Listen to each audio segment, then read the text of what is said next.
Hello student, welcome to our class in standard 6th. We were come to social life of the Harappan civilization.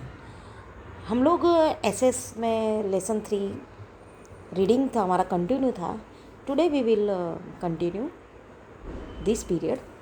अब हम लोग ने उनकी उनकी आर्थिक लाइफ थी, ज़िंदगी थी, उनका ऑक्यूपेशन क्या था, वो लोग क्या व्यवसाय करते थे, प्रोफेशन क्या थे. तो वो लोग ट्रेड भी करते थे, नेशनल इंटरनेशनल, और बीड मेकिंग यानी मोती बनाने का काम करते थे, अर्थन पोर्ट्स बनाने का काम करते थे, मेटल वर्क करते थे, साथ साथ में एग्रीकल्चर और एनिमल्स रेयरिंग, ये सब उनका ऑक्यूपेशन था.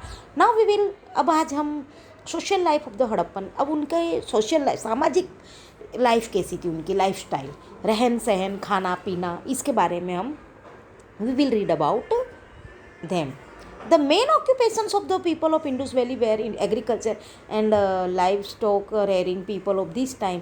उस समय उनका मेन जो था वो एग्रीकल्चर पे डिपेंड थे और ज़्यादातर पशुपालन, खेती और पशुपालन पे डिपेंड था. पीपल ऑफ दिस टाइम, उस समय के लोग use to have wheat, barley, millet, peas, sesame, date palm etcetera in there. अब उनके खाने में वो लोग क्या यूज़ करते थे? वीट, गेहूँ, बार्ली, माइलेट, पीस, सेसम. पीस यानी दाने, मतलब ग्रेन, पल्सिस. माइलेट, माइलेट मक्का, और बार्ली चावल, सेसम तिलहन, डेट पाम खजूर इन देर अपने खाने में यूज़ करते थे. Due to pastoralism, cattle rearing, pastoralism यानी cattle rearing, their diet consist of milk and milk products also. अब वो पशुपालन का उनका व्यवसाय था, पशु पालते थे, इसलिए वो लोग की जो खाने में वो लोग मिल्क और मिल्क से प्रोडक्ट जो भी थिंग्स होती थी उसका यूज़ करते. A fishing hook has been found in the remnants of this civilise. अब आपको पता है फिशिंग को हुक होता है जो नेट से पकड़ते हैं ना, नेट में हुक लगा के फिर फिश पकड़ते हैं, तो वो भी फाउंड हुआ है रेमनेंट्स में, अवशेष में मिले हैं ये सिविलाइजेशन में. इसका मतलब वो लोग का फिशरी ऑक्यूपेशन भी था. So their food must have included fish. तो इसका मतलब उनके खाने में फिश का जरूर समावेश रहा होगा, ये हम एविडेंस के अकॉर्डिंग कह सकते हैं. We get information regarding attire of the people of that. उस समय के लोगों, अटायर यानी गेटअप, जो उनका कॉस्ट्यूम होता है उसके बारे में, तो उसके बारे में भी हमें इंफॉर्मेशन मिली on the basis of sculptures. उनके उस समय की जो स्कल्पचर्स, जो मूर्तियाँ मिली है, जो उस समय का जो कार्विंग है इंडस वैली सिविलाइजेशन का, वो फाइंड हुआ है. तो उसके बेस से हम पता कर सकते हैं कि उस समय, क्योंकि फाइंड वही होता है जो जिसका मतलब जिसके बारे में जो मूर्तियाँ बनी जाती है, तो उसमें जो दर्शाया जाता है, जैसे कपड़े बताए जाते हैं, तो उसके हिसाब से पता चलता है कि वहाँ के उस समय के मैन और वुमेन क्या पहनते रहेंगे. तो man and women here wore 2 cloth, 2 कपड़े पहनते थे. They wore cloth similar to dhoti on their waist and in the upper part they wrapped a short cloth which. वो लोग धोती पहनते थे और ऊपर पार्ट्स में कुछ वो अपना कवर करते थे बॉडी को, विच केम डाउन फ्रॉम द, जो और ऊपर मतलब वो एक कपड़ा और पहनते थे, नीचे धोती पहनते थे, और लेडीज़ और जेंट्स दोनों एक जैसा ही पहनते थे. ओके बच्चों, तो उस समय मतलब कि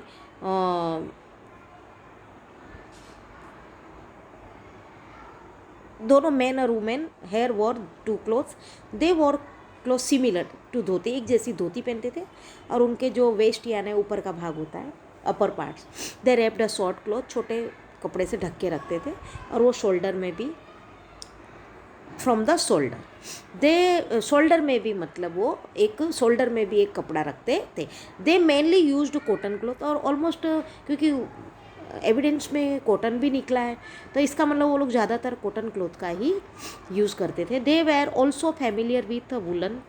वो लोग वुलन से भी परिचित थे, उनके कपड़े भी पहनते थे, वुलन क्लोथ से भी वो परिचित थे, क्योंकि एनिमल रेयरिंग था, तो शिप वगैरह वो लोग, शिप वगैरह भी मिले हैं, शिप के भी बोन्स मिले, इसका मतलब वो लोग वुलन से भी परिचित थे.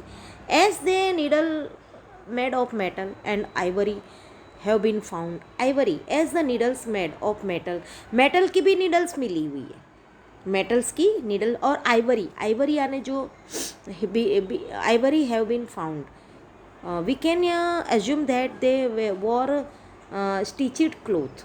तो उस समय ऐसा लगता है कि वो लोग कपड़े सिलाई का जानते थे, सिलाई, कपड़े की सिलाई करना जानते थे। Although most of the people wore unstitched cloth, लेकिन कहते हैं कि फिर भी बहुत सारे लोग बिना सिले हुए कपड़े पहनते थे। ज़्यादातर लोग अनसिले मतलब बिना सिले हुए कपड़े पहनते थे, सिर्फ धोती जैसा लपेट लेते थे, ऊपर से एक गमछा जैसा मतलब, और अपने आप के शरीर को, ऊपर के शरीर को ढकने के लिए कपड़े का यूज़ करते थे। सिलाई का बहुत कम, लेकिन नीडल्स मिली है। People of this time war ornaments like necklace, अब उस समय के लोग मतलब नेकलेस भी पहनते थे ऑर्नामेंट्स में, ring in finger, hand bracelets were worn by women as well as man, bracelet भी पहनते थे, लेडीज़ भी पहनती थी, वैसे ही जेंट्स भी पहनते। Women war jewellery like bangles, lady से बैंगल्स पहनती थी, ईयर रिंग्स पहनती थी, वेस्ट बेल्ट पहनती थी,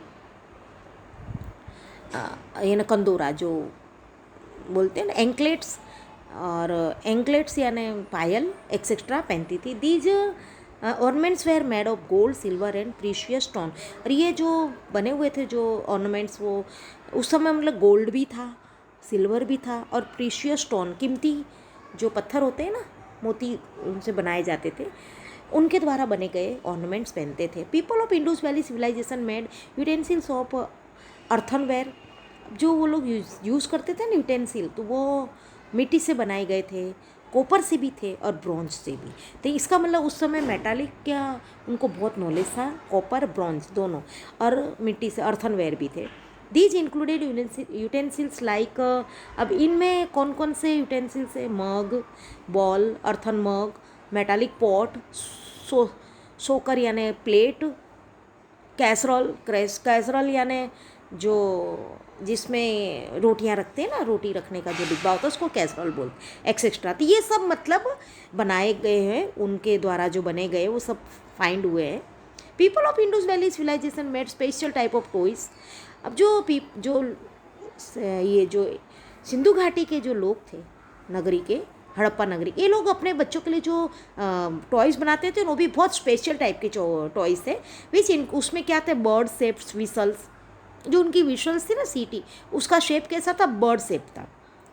रेटलर्स, कैरिजेस, कार्ट्स, बैलगाड़ी जैसा, गाड़ी जैसा भी बनाते थे, और carts, marbles, toys in the shape of birds, animals and man and women, और जैसे एनिमल्स के भी टॉयज़ होते थे, बर्ड्स के आज की तारीख में भी होते हैं, और मैन वुमेन इस तरह के शेप के टॉयज़ होते हैं। In a way creativity and artistry of this people is expressed in those too, तो उनकी जो क्रिएटिविटी थी, रचनात्मक उनकी जो, और उनकी जो कलाएँ थी, और उनकी जो रचनात्मक कला टैलेंट था, वो ऐसे टॉयज़ में झलकता है। Toys like head shaking animal, head shaking यानी मतलब गर्दन हिलाना, सर हिलाना, वो, and monkey climbing tree were seen here, उनके टॉयज़ में हेड सेगिंग एनिमल्स दिखाई देते थे, और पेड़ों पर मंकी चढ़ते हुए, ऐसे मतलब उनके टॉयज़ में ऐसा दिखाई देता था। कितने अच्छे अच्छे मतलब intelligent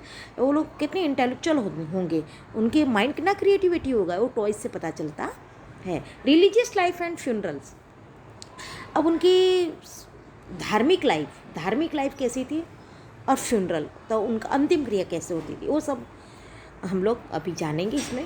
we get information regarding religious life of Harappan civilization from the idol and poster, अब उस समय की जो आइडल मिली, मूर्तियाँ मिली, और जो पोस्टर और कुछ पोस्टर्स मिले यानी पेंटिंग मिली है, उसके अकॉर्डिंग हमें बताया जाता है। एमंग द आइडल्स एग्जिबिटेड, जो भी उससे बताया गया, the idol of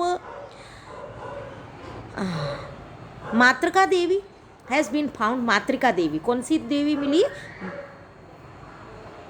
Matrika Devi found. Historian जो इतिहासकार है वो ये बताते is the symbol of mother earth, यानी हमारी मातृभूमि, हमारी धरती माता का सिंबल। मातृका देवी का मतलब होता है धरती माता। तो वो ऐसी आइडल मिली। It means people of Harappan civilization must have been worshipping mother earth. तो वो हमारे धरती माता की ज़्यादा पूजा, इससे पता चलता है कि जो हड़प्पन सिविलाइजेशन थी वो धरती माता की ज़्यादा पूजा करते थे, अर्थ स्पेशली अर्थ की। एज इट गिव्स ग्रेन, क्योंकि वो इसलिए धरती माता की पूजा करते थे क्योंकि एग्रीकल्चर पर डिपेंड थे और धरती हमें ग्रेन्स देती है। सो उनका मतलब कंसिडरेशन यही था, मानना ये था कि भाई जब धरती में से उनको सब कुछ obtain, they have to obtain from अर्थ।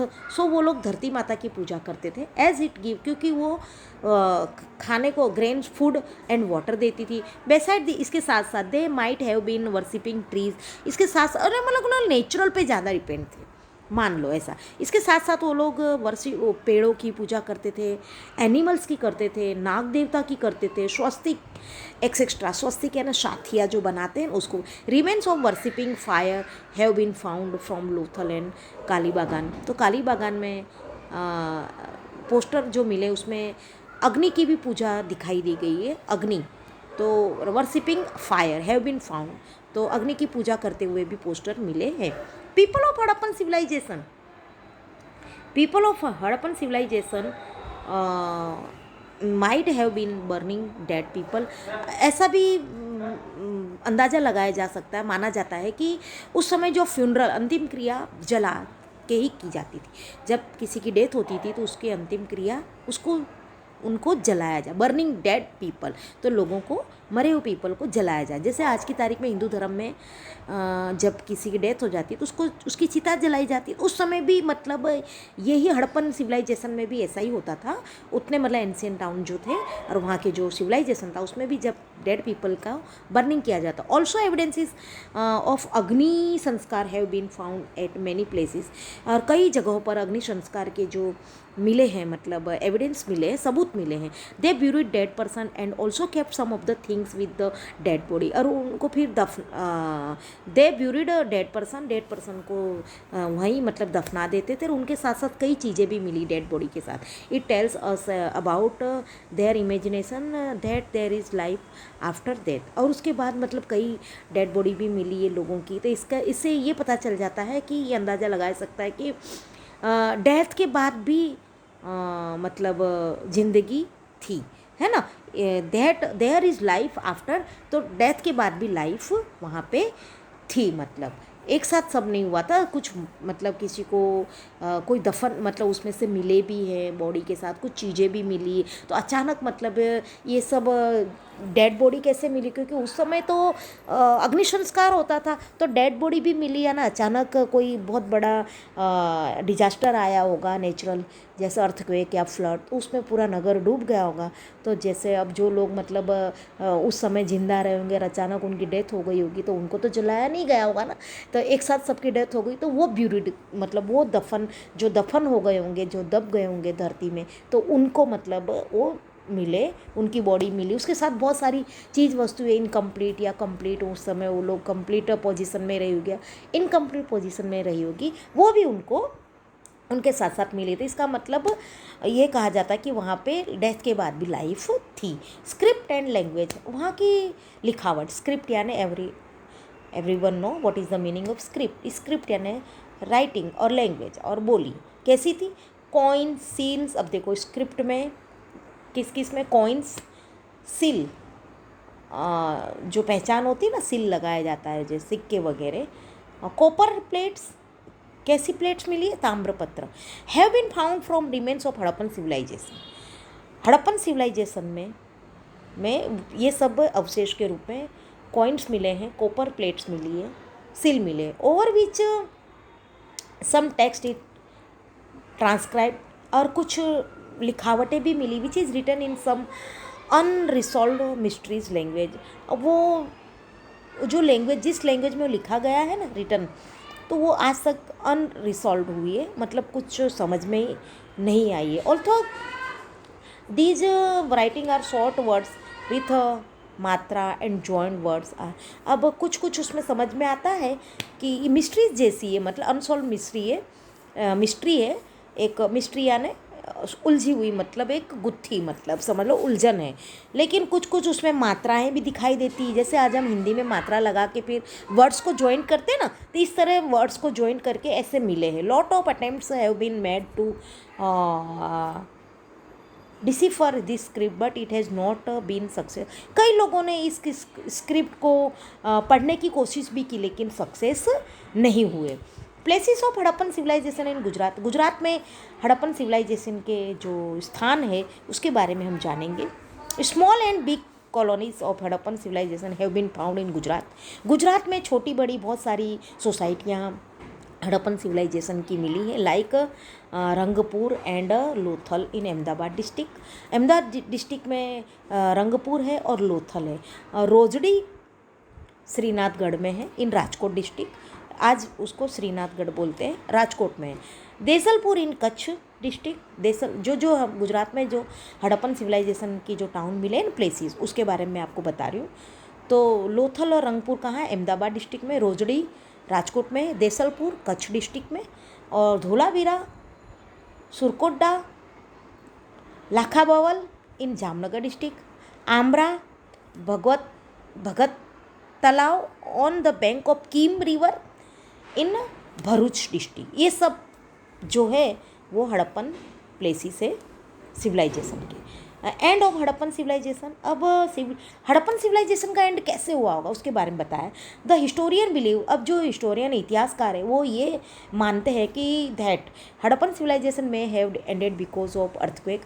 शायद अर्थक्वेक के कारण उसका एंड हुआ होगा, या फ्लड, बाढ़ आई होगी, ऐसी एपिडेमिक महामारी फैली होगी, और एक्सटर्नल इन्वेजन, या तो कुछ बाहर वालों ने, फॉरेनरों ने उस पर अटैक किया होगा और बहुत सारे लोगों को एक साथ मारा होगा, इस तरह भी उसका एंड हुआ होगा। हाउ एवर फॉर टूडेज, यहाँ तक कि आज के दिन में देखना, historian the end of it has been the subject of research. अब आज की तारीख में अब इस सब्जेक्ट का रिसर्च सब खत्म हो चुका है, सब लोगों ने एंड कर दिया है, तो इस तरह मतलब end of civilisation.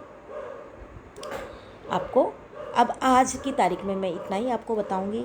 Next period में मैं आपको ये लेसन को I will complete this lesson in next period. Okay बच्चों, बाय।